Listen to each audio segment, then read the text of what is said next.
ल okay bond duration भनेर चाहिँ टाइम है मेन ड्युरेसन भनेको टाइम पिरियडतिर लिङ्क हुन्छ हाम्रो होइन तिमीले जुन बोन्ड लिइरहेको थियौ बोन्ड भनेर लाइक लोन माने हामीले डिभेन्चर बोन्ड भनेर लोन हो होइन गभर्मेन्टसँग लिने पब्लिकहरूसँग लिने त्यो बोन्डलाई चाहिँ मेन लगानी गरेपछि जुन तिम्रो क्यास फ्लो आउँथ्यो नि हामी पहिला के गर्थ्यौँ इन्ट्रेस्ट र म्याचुरिटी भ्यालुलाई प्रेजेन्ट भ्यालुमा चेन्ज गर्थ्यो किन यिनीहरूलाई पिबीमा चेन्ज गरेर पी0 अथवा V0 निकाल्थ्यो हो यो कुरा बुझ्छौ नि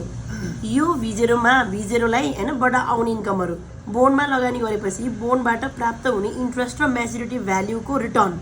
यिनीहरूको रिटर्नलाई प्राप्त हुनको लागि लाग्ने एभरेज समय हो कि तिमीले यो पैसा आज इन्भेस्ट गर्ने पैसा त्यसको रिटर्न आउनलाई कति टाइम लाग्छ हामीले इन्भेस्ट गरे जति पैसा त आउनु पऱ्यो मार्केटमा चलाए जतिको होइन त्यसको लागि चाहिने एभरेज वेटेड टाइम पिरियड हो कि ड्युरेसन भनेर मैले लगानी मात्रै गरेँ भने नि त मैले अरूलाई लोन दिएँ अरे तर त्यसबाट रिटर्न पनि आउनु पऱ्यो अब मैले के दिन्छु अहिलेको प्रेजेन्टली मैले इन्भेस्ट गर्दा यसको र यसको प्रेजेन्ट भ्याल्यु इन्भेस्ट गर्छु पैसा दिन्छु त्यसको आउनलाई रिटर्न आउनलाई कति टाइम लाग्छ मलाई मानव 5 वर्ष लोन हो मलाई 3 वर्षमा रिटर्न आइसक्छ भने त्यो 3 वर्ष भनेको ड्युरेसन हो कि बुझ्छौ कुरा त्यही भएर इन्ट्रेस्ट र म्याचुरिटी भ्याल्युको प्रेजेन्ट भ्याल्युमा चेन्ज गरेर हामीले लगानी गर्दा त्यसलाई आउने रिटर्नलाई कति टाइम लाग्छ त्यो रिटर्न आउने टाइम पिरियडलाई चाहिँ बोन्ड भ्याल्युसनमा अब त्यो यति धेरै गहिरो बुझ्नै पर्दैन सिधैमा ड्युरेसन सोध्छ ड्युरेसनमा पनि 3टा मेथड छ first method second method and third method first second भनेको बुकमा फर्मुलाको लागि मात्रै हो खासै चाहिँदैन यो तिमीले सिक्ने भनेको थर्ड मेथड मात्र हो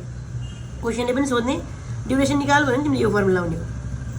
है अब यो फर्मुला वाई देख्छौ एन देख्छौ सी देख्छौ कस्तो नयाँ जस्तो फिल होला तर वाई भनेको वाइटिएम केडी है अनि त्यसपछि एन भनेको टाइम पिरियड त्यो हामीलाई थाहा छ सी भनेको कुपन रेट भनेर चाहिँ के हुन्छ बोन्डको अगाडि 7% झुन्ड्या छ this is your coupon rate होइन अनि त्यसपछि फर 3 इयर्स भन्यो भने दिस इज एन होइन अनि market rate required rate of return भनेर पनि दिन्छ नि क्वेसनले पढ्दा होइन 7% bond is issued for 3 years on which required rate of return is 5% भन्यो भने this is C this is N and this is KD अथवा वाई वाइटिएम अथवा KD required rate market rate भने कि हामी जहिले पनि त्यसलाई वाइटिएम केडी बुझ्यो त्यसलाई वाई बुझ्यो अब यो 3टा बुझ्यौ भने ड्युरेसनको formula 1 + y / y minus 1 + y plus n into C minus Y C भनेको कुपन रेट माइनस वाई भनेको केडी रेट होइन त्यसलाई एनले मल्टिप्लाई गर्छौँ अनि 1 + y भनेको केडी रेटमा 1 + y गरे अनि into divide by C into 1 + y power n minus अब यो भयोको फर्मुला देख्दा गाह्रो देखिया हो जति धेरै देख्यौ त्यति धेरै सही हुन्छ अब यति फर्मुला चाहिँ आउनु पऱ्यो कन्ट्याक्ट गर्नु पऱ्यो हामी यो फर्स्ट मेथड र सेकेन्ड मेथडको ड्युरेसनको फर्मुलाहरू पनि छ छनलाई तर इक्जाममा हामीलाई यो सोध्दैन हामीले यहीबाट गर्छौँ डाटा पनि यही अनुसारको हुन्छ है अब यसले चाहिँ के भने त यसले दिने एन्सर यो ड्युरेसनले दिने एन्सर चाहिँ के भन्छ त भन्दा बोन्डबाट प्राप्त हुने क्यास फ्लो भनेको भने नि इन्ट्रेस्टको प्रेजेन्ट भ्याल्यु म्याचुरिटीको प्रेजेन्ट भ्याल्यु भने क्यास फ्लो होइन त हाम्रो present value of interest and maturity भनेर त नि त्यो क्यास फ्लोको रिकभर हुनलाई अन एन एभरेज कति टाइम पिरियड लाग्छ भनेर बुझ्यौ नि अब योभन्दा पछि चाहिँ हामी फाइदा कमाउन थाल्छौँ त्यो टाइम पिरियडसम्ममा चाहिँ हामी रिटर्न ठ्याक्कै उठ्छ भन्नु खोजेको कि नो प्रफिट नो लसको सिचुएसन हो कि यो पिरियडसम्म चाहिँ मेरो पुरै कस्ट उठ्यो अब योभन्दा उता चाहिँ मैले कमाएँ भने रिटर्न कमाउन थाल्छु भनेको हो कि खासै भने है ओके अब ड्युरेसन फर पर्पेचुअल बोन्डको ड्युरेसन चाहिँ 1 + y / y बुझ्छ ओके अब यसको पोर्टफोलियो भने चाहिँ हाम्रो त्यो जुन बोन्डहरूको 3-4वटा बोन्डको कम्बाइन्ड पार्ट हो नि त इन्भेस्टमेन्ट जस्तो हो नि अब त्यसमा चाहिँ एकचोटि ड्युरेसन निकाल्छौँ एउटा पोर्टफोलियोको एउटा इन्भेस्टमेन्टको मानौ बोन्ड एमा बोन्ड बीमा bond Seema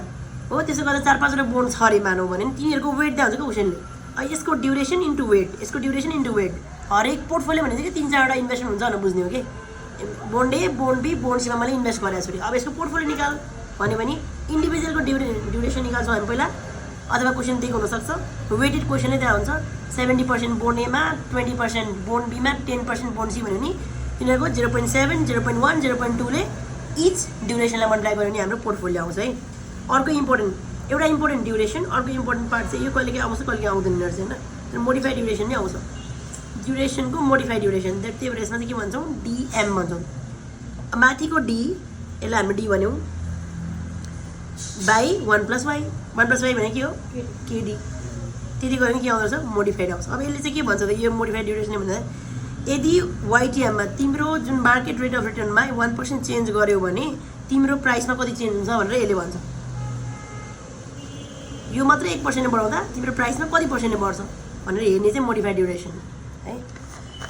okay and finally percentage change in a bond. Percentage change in a bond भन्ने बित्तिकै यो चेन्ज भनेको हामीले यस्तो डेल्टाबाट दिन्छ होइन। Delta P is equals to 1 minus DM. DM भनेको